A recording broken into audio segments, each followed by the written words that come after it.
Hi, Alina. Hello.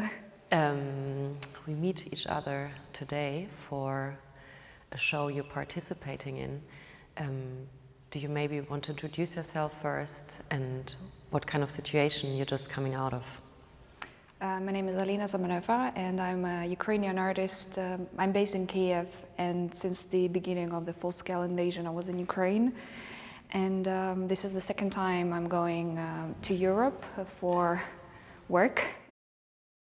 Since we came back from evacuation after 5 months being in the mountains, me and my husband, we live in central Kiev, and I have a studio there. And I was going to the studio, I was like packing some paintings, I was trying to evacuate some of them. So I couldn't really work for 2.5 months there, and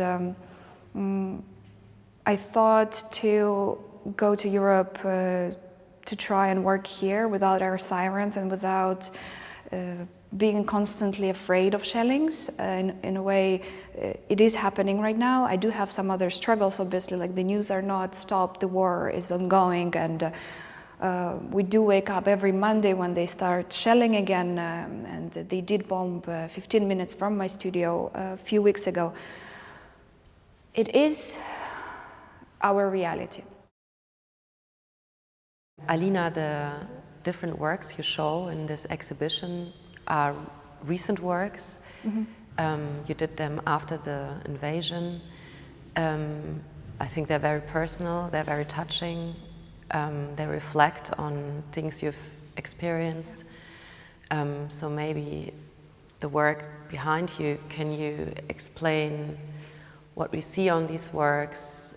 Also the motive, I would say, is very similar to the one on that painting. We see a bit of soil underneath it. So would you like to maybe tell us something about the evolution of these works? I know. I will try to explain and not burst into tears, but this is the first works that came out of me in the evacuation. After the liberation of Bucha, for a few days, the whole Ukraine was like so happy. But then the atrocities that happened in Bucha, Irpin, Borodanka, Hostomel, they just started to come out. And what we saw, what happened there, is terrible, terrible, terrible dream that you cannot wake up anymore from it. Like you're forever in that situation, and I will never be able to erase that memory from my life, and I will not want to do that. So there were news coming out, they were rolling out every second with terrible images, and the liberation cost a lot of lives, and a lot of people died. And when I saw one news, particularly about 5 women were found dead on a road, they were naked, the Russians did something to them, and then they left them on the street, on that road that we used to drive when I was living in Kiev with my family. So we kind of know all of those areas around Kiev. When I was walking in the mountains, whenever I was feeling overwhelmed with again fear or death, everything, I was going out to mountains, and if you walk fast on top, you release this energy. And in a way, I was like kind of like imagining angels, like they are releasing and liberating themselves as well to find maybe some kind of peace.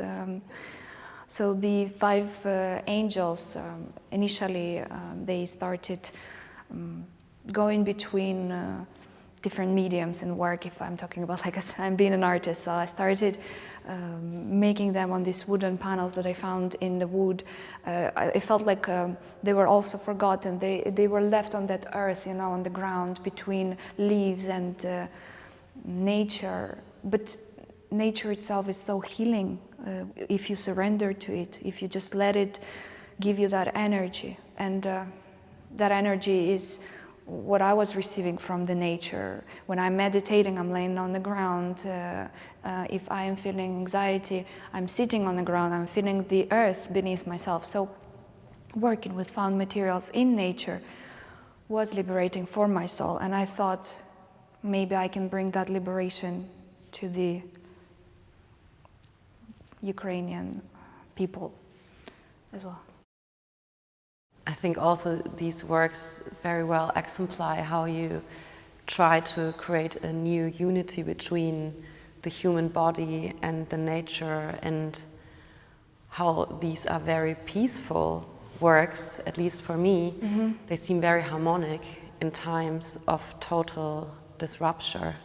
They seem maybe also like you're longing for that peace and that harmony that maybe was taken away from you and the Ukrainian people. And I know that these works you did a bit later than the other works. Mm-hmm. So can you tell a bit like how that they seem like they belong together? Mm-hmm. There is a similar idea behind it, but of course like you find very different expressions for it. So would you tell us something about these two mm-hmm. works? After releasing that energy of different atrocities that were happening for the first 5 months, I went away to see my friend in London, and I had a sponsor that helped me to get from Ukraine to United Kingdom, and she's a wonderful woman. She lives in Suffolk, and it's a peaceful land as well. It's like so beautiful. When I was there, the news started to rolling out as well about burning fields of wheat in Ukraine. And here I was sitting with the window, and there was a peaceful land with the wheat growing in front of me. So to me, the wheat obviously represents the purity, the fertility of the earth, the fertility of energy as well, renovation. And if we surrender a little bit, like you say, you feel that it's a very soft and relaxed and calm moment in these drawings. This is how I feel. If we just let go sometimes of that tension, and we do surrender a little bit to the earth, and we just trust her in a way, maybe she will, not maybe, I do believe that she can give you that energy to thrive again and to build up new memories as well, like maybe good memories in the future, you know. When I saw news about Bucha, I wanted to liberate the women that died there, and I saw the sculptures in the mountains where I was going to liberate my energy and clear my head. I saw them standing in the mountain, like going upwards to the sky and in a peaceful environment. So I wanted to bring that feeling of the earth back to the peace, because it's not a full installation. It's a glimpse into the future installation that someday I wish to show to people, where they will just enter, and potentially they will be as well very calm. They will still remember the atrocities of the Bucha or Irpin or Borodanka, but they will have this glimpse of hope, is what we have. Otherwise, I don't think we can keep going if we give up on the hope. And I think also this whole show is about something terrible that is happening in the world, but also something beautiful that we have around us. We might forget that we have it, so we just need to pay a little bit more attention to it. The earth will be essential detail in the final installation of these 3 pieces that you see here. In final, there are like 7 or 8 women on the earth, and right now I just wanted to give this small glimpse into the future, but kind of like liberating as well them right now. And they are on top of the earth, on top of the soil that represents, to me, for example, the mountains as well, where we've been in evacuation. When you go fast to the mountain, you release that energy, and when you are on top of a mountain, You feel this is it, like probably all the problems are gone. And I think this is what I wanted to portray with the earth as well. Alina, I think your position in this exhibition is very essential in order to have the very close by topic of war being communicated and mentioned. Personally, how do you help? How do you think? How can other people help in this situation? Talking about war is difficult. Being at war is difficult, and helping people is difficult as well.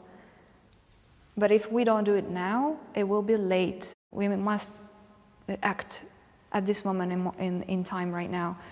I'm always trying to ask people for help as much as I can for Ukraine, for Ukrainians who lost the houses or loved ones. And through art, it is important to keep talking about it. It is my duty to keep sharing about Ukraine. But if you are not an artist, you can also help, and you can try to listen to Ukrainians. Try to ask your friends around which organizations, because there are so many local organizations that you can donate to. And if you can find locally in your country or in your city the centers where you can bring food or clothes, it will help a lot right now, because as you know, we have experienced a lot of the bombings and shellings of infrastructure of Ukraine. So we are losing a lot of electricity and heating. People will need to survive this winter, and we will try help as much as we can to do that.